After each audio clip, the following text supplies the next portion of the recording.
sampulan mo nga to. Go. That's it.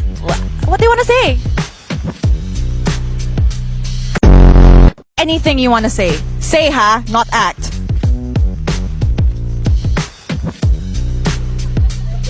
King?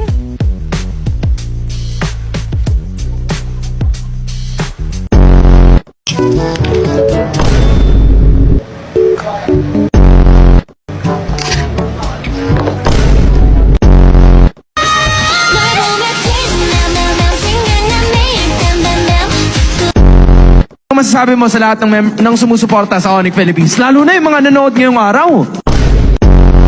Anong pakiramdam mo nung moment na yun, yung talagang it boils down to that one referee? Kasi dalawa laki nandun eh.